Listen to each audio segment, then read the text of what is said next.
That is the fascinating question Yarrow Dunham is studying at Yale's Social Cognitive Development Lab. So the first thing we have to do is figure out which group you're going to be in. Are you going to be in the orange group or the green group? How do you think we're going to do that? By spinning? Exactly. Let's do it. Dunham divides young children into two groups based simply on the color of the t-shirt they're wearing. Then he asks them to decide what's happening in two different versions of an encounter on the playground. One in which the kid potentially in the wrong is wearing the same color t-shirt as they are, and one where they're wearing the other color. Okay. Here's a girl in your group, the orange group. What do you think happened in this picture? She got hurt. She pushed her off the swing. Why do you think she pushed her off the swing? Because she was wearing a green shirt. The scenes are designed to at least be open to more than one reading. So in one scene, someone's standing behind a swing and someone else has fallen over. Did that person push them over, or are they getting ready to come and help and lift the person back up? Amber is not going to help her because she's in the green group and she's in the orange group. And in fact, what we have tended to find is that kids are more likely to make negative interpretations of characters in the other group.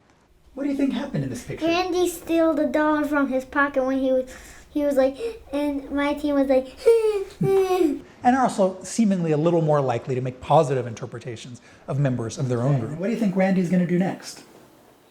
give back the dollar. They're also almost like a confirmation bias, on the lookout for information that reinforces that initial idea.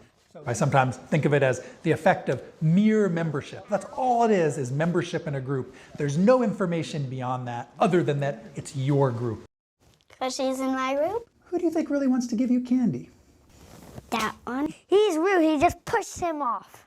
One thing I would add that I think is really important about this kind of study is it also relates to a way in which children can in some sense be manufacturing what seems to them subjectively like evidence in favor of their original bias. So they start out with just a small bias in favor of one group over the other. I show them a bunch of these scenes. Once they've decided to interpret that scene as, oh, that guy from the other group pushed someone, now, when I later ask them about the groups, they have a little stockpile of what they think are facts to draw on.